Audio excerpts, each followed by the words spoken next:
जय हिंद साथियों, आप सभी को मेरा प्यार भरा नमस्कार। मैं मुकेश यादव, मैं टारगेट से। और आज हम लोग पढ़ेंगे कक्षा 9th की मैथ एक्सरसाइज 9.3 का क्वेश्चन नंबर 12। क्वेश्चन नंबर 12 एक बार समझने का प्रयास करते हैं कि क्या कहा जा रहा है। यदि हम क्वेश्चन नंबर 12 की बात करें, क्वेश्चन नंबर 12 जो है वो दैनिक जीवन से उठाया गया प्रश्न है। समझिएगा ध्यान से। करा गांव के एक निवासी इतवारी के पास एक चतुर्भुजाकार भूखंड था। उसका नाम है गांव, पता रहे गांव के एक निवासी, गांव में कोई एक व्यक्ति रहता था जिसके पास इतवारी नाम था, उसका जो भी नाम होगा। गांव के एक निवासी इतवारी के पास एक चतुर्भुजाकार भूखंड था। भू मतलब जमीन, खंड मतलब भाग, जमीन का भाग यानी जमीन था उसके पास। क्या था? जो इतवारी नाम का व्यक्ति था उसके पास एक भूखंड था, जमीन थी। कुछ रही होगी जमीन, जितना भी होगी पता नहीं। और वो जमीन जो थी वो चतुर्भुजाकार थी। उसका जो शेप था वो किस था? क्वाड्रिलेटरल शेप था, यानी चतुर्भुज के आकार का था। अब चतुर्भुज क्या होता है? जिसमें 4 भुजाएं होती है।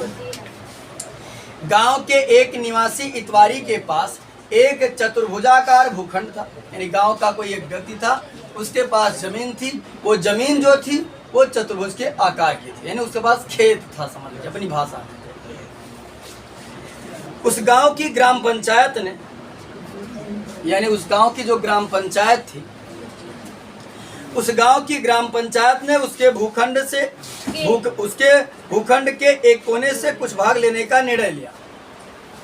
गांव की यानी इतवारी नाम का कोई व्यक्ति था, उसके पास जमीन थी, वहां की जो ग्राम पंचायत थी, ठीक, ग्राम पंचायत ने ये निर्णय लिया उसके भूखंड से, उसी कोने से, उसका चतुर्भुज के आकार का जमीन था, उसके एक कोने से कुछ हिस्सा लिया जाएगा।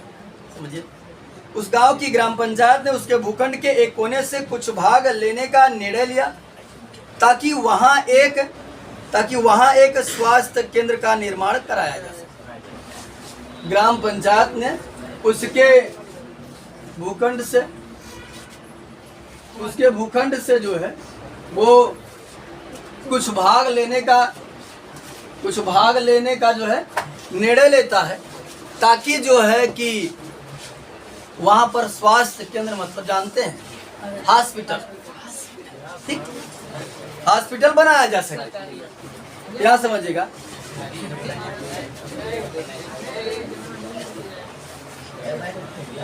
चले आया है बाद में आया है गधा, तुम डिस्टर्ब कर रहा है। चले, निर्णय लिया ताकि वहां एक स्वास्थ्य केंद्र का निर्माण कराया जा सके। यानी जो ग्राम पंचायत थी वो डिसाइड किया कि इस इतवारी नाम का जो व्यक्ति का जो उसके पास जो खेत है, उसके खेत से एक कोने से जमीन लिया जाएगा ताकि वहां पर स्वास्थ्य केंद्र का निर्माण कराया जा सके। इतवारी इस प्रस्ताव को इस प्रतिबंध के साथ स्वीकार कर लेता है। इतवारी के पास ये प्रस्ताव जाता है कि यार, ग्राम पंचायत जाती है कि हम आपके जमीन से कोने से कुछ हिस्सा लेना चाहते हैं। तो इतवारी कहता है चलिए हम आपके प्रस्ताव को तो मान लेते हैं, लेकिन हमारे भी कुछ कंडीशंस हैं जो आपको फुलफिल करना पड़ेगा, तब तो हम जमीन देने के लिए राजी हैं, अदरवाइज नहीं। तो वही समझिएगा, इतवारी इस प्रस्ताव को इस प्रतिबंध के साथ, यानी कंडीशंस लगा देता है, इस प्रतिबंध के साथ स्वीकार कर लेता है कि उसे इस भाग के बदले उसी भूखंड के संलग्न एक ऐसा भाग दिया जाए। इतवारी ये बात कह करके मानता है कि हमारी जमीन लेता है, हमके जमीन देते भाई, अगर लेता है तो दे भाई हमके जमीन, मुआवजा दे या जमीन दे। इतवारी कहता है कि हमारी जमीन लेता है, हमारी जमीन हमके चाहे, लेकिन इन आएगा कि हमारी जमीन हियाँ से ली है, मान लो हमारी जमीन हियाँ से ली है और हमके कहता हूँ हियाँ दी है, ऐसा न चले। हमार जमीन लेत है तो हमके जमीन दा, और ऐसा दा कि हमारे खेते से लगा रहा हो, हमारे खेते से दूर ना, हमारे खेते से लगा रहा है। जो हमारी जमीन ले लेते कौन ठीक बा, लेकिन ऐसा दा कि हमारे खेते से लगा रहा है जमीन। आगे समझो क्या कहा।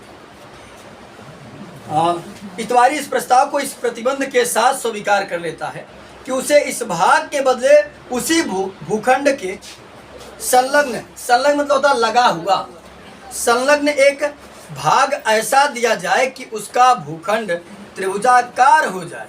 अब देखें वो चला करा कंडीशन रखे, कहे जमीन हम दे तो के ठीक बा, लेकिन हम जमीन चाहे, जमीन ऐसा चाहे हमारे खेते सटा रहा है, हमारा खेत बन जाए त्रिभुजाकार। कंडीशन अच्छा रख दिया कि आप जमीन हमारा ले लीजिए, कोने से कोई दिक्कत नहीं है, लेकिन आप हमको जो जमीन देंगे वो हमारे खेत से सटा होना चाहिए, साथ ही साथ हमारे खेत का जो शेप है वो त्रिभुजाकार हो जाए। क्या हो जाए? त्रिभुजाकार हो जाए। स्पष्ट कीजिए कि इस प्रस्ताव को किस प्रकार कार्यान्वित किया जा सकता है। ये सारी बात कह करके निर्णय हम पर छोड़ दिया गया।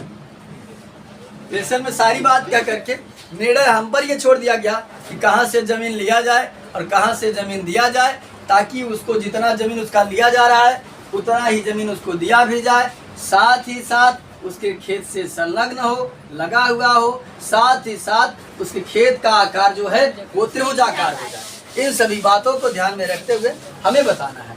एक बार क्वेश्चन को हम अपनी भाषा में समझते हैं क्या कहा जा रहा है। यानी इतवारी नाम का कोई व्यक्ति था, उसके बाद उसके पास जमीन थी, खेत था समझ लीजिए अपनी भाषा में, और वो खेत जो था वो चतुर्भुज के आकार का था, क्वाड्रिलेटरल शेप का था, चतुर्भुज के आकार का था। वहाँ की ग्राम पंचायत ने ये कहा कि हम आपके जमीन से, आपके खेत से कुछ भाग लेना चाहते हैं, वो भी कोने से लेंगे, किसी कोने से जमीन लेना चाहते हैं। इतवारी कहता है कि चलिए ठीक है, आप हमारे पास आए हैं तो हम आपके प्रस्ताव को मंजूर करते हैं, लेकिन हमारा भी कुछ शर्त है, उस शर्त को पूरा करते हैं तो हम आपको ज़मीन देने के लिए तैयार हैं। इतवारी ये कंडीशंस लगाता है कि जितना ज़मीन आप हमारा ले रहे हैं उतनी ही ज़मीन हमको चाहिए, साथ ही साथ ज़मीन आप हमको ऐसा दें ताकि वो हमारे खेत से लगा होना चाहिए, साथ ही साथ हमारे खेत का आकार जो है वो त्रिभुजाकार। ठीक, तो चलिए समझिएगा ध्यान से, इसमें बहुत कोई हल दिया वगैरह नहीं लिखना है, डायरेक्ट ये सॉल्व करके हमको ये बताना है कि जितना लिया जा रहा है उतना ही दिया जा रहा है, और साथ ही साथ उसके खेत का आकार जो है वो त्रिभुजाकार हो रहा है। तो चलिए देखते हैं, पहले क्या कहा था कि उसके पास, उस इतवारी के पास चतुर्भुज के आकार का खेत था। तो अब यहाँ समझिए, यहाँ पर चतुर्भुज के आकार का मेंशन हमको नहीं किया है कि वो चतुर्भुज किस प्रकार का है, आयत है, वर्ग है, समचतुर्भुज, समांतर चतुर्भुज, समलंब क्या है, कुछ भी पता नहीं है।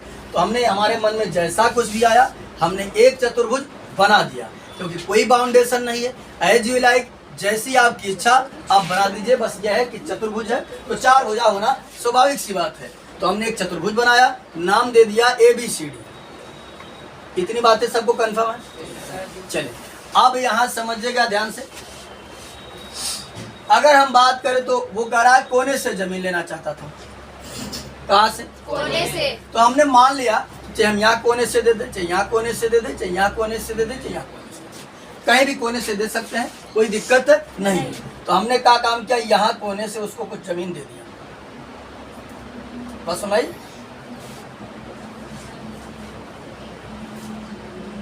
ये हमने उसको कोने से जमीन प्रोवाइड कर दिया। अब बात यह है कि जितना जमीन वो दे रहा है उतना जमीन उसको चाहिए भी, ताकि उसके खेत का आकार जो हो का हो जाए। मान लेते इतना उसने दे दिया, इतना उसका घट जाएगा, है ना। अब हमको जो है उसका जमीन जो है या इतना दे रहा, कोने से दे रहा ना, ये मान लेते इतना कोने से हमने उसको जमीन दे दिया। अब इतना जमीन वो दे रहा है, इतना जमीन उसको चाहिए भी, इतना उसका कम हो जा रहा है। अब जितना उसने दिया था उतना इसको यहाँ चाहिए, तो हमने क्या काम किया, ये लगभग उतना इसको यहाँ पर हमने ये प्रोवाइड करा दिया। ये देखिए जितना वो दिया था उतना ये पा भी गया, इसके खेत का आकार क्या हो गया, त्रिभुजाकार हो गया। लेकिन इस बात का हमको डिसाइड करना है, नाफ जोड़ कर बताना है कि हाँ जितना दिया था, ये देखो हमने इतना लिया था, इतना जोड़ दिया उसको। हमें इस बात को नाफ जोड़ कर बताना है, ये जितना दिया गया है उतना पाया भी है। बस मैं कि नहीं, देखिए सबसे पहले हमने क्या काम किया, एक चतुर्भुज कहा था तो हमने चतुर्भुज बना दिया। मान लिया इस कोने से इतना जमीन उसने दे दिया, कितना अगर दे दिया उसको इतना जमीन चाहिए भी। अगर मैं इस जमीन को ले जाकर इधर जोड़ता तो त्रिभुज नहीं बन पाता, इधर जोड़ता तो त्रिभुज नहीं बन पाता, यानी यही जोड़ूंगा तभी वो त्रिभुजाकार बनेगा। क्योंकि वो कह रहा था कि जमीन जो होना चाहिए किसके आकार का होना चाहिए, त्रिभुजाकार। ये देखो मिटा देते हैं, अगर हम इसको बन गया कि नहीं त्रिभुजाकार।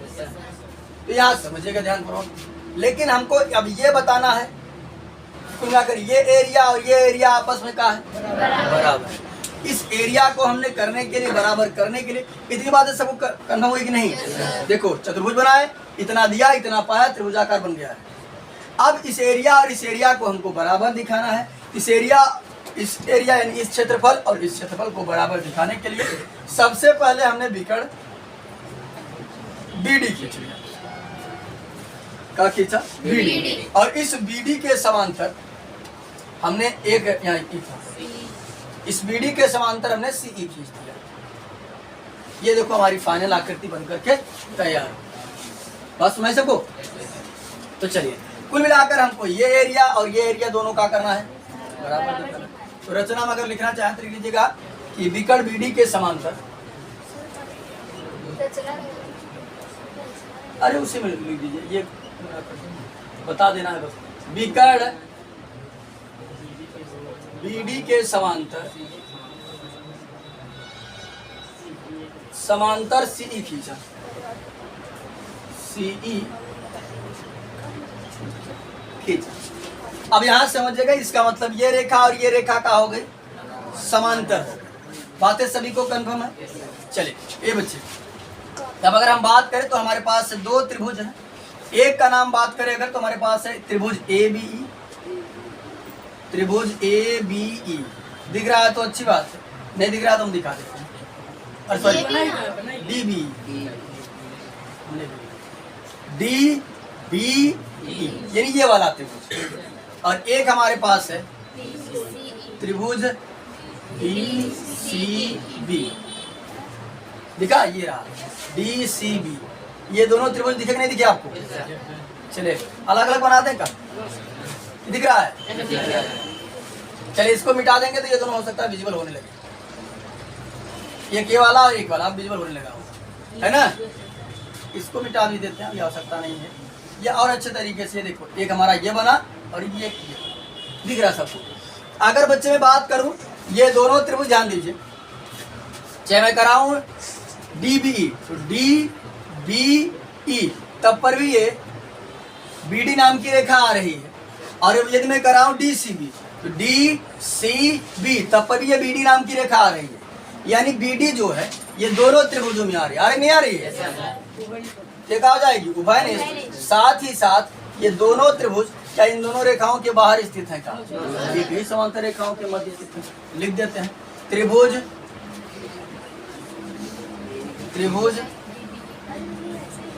DBE और त्रिभुज DCB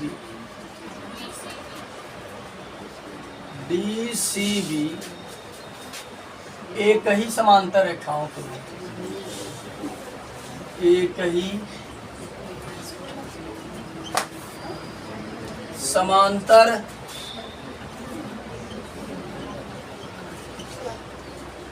रेखाओं, एक ही समांतर रेखाओं कौन कौन से हैं? BD parallel CE, BD parallel CE के मध्य, यहां समझो, मध्य स्थित है तथा उभयनिष्ठ आधार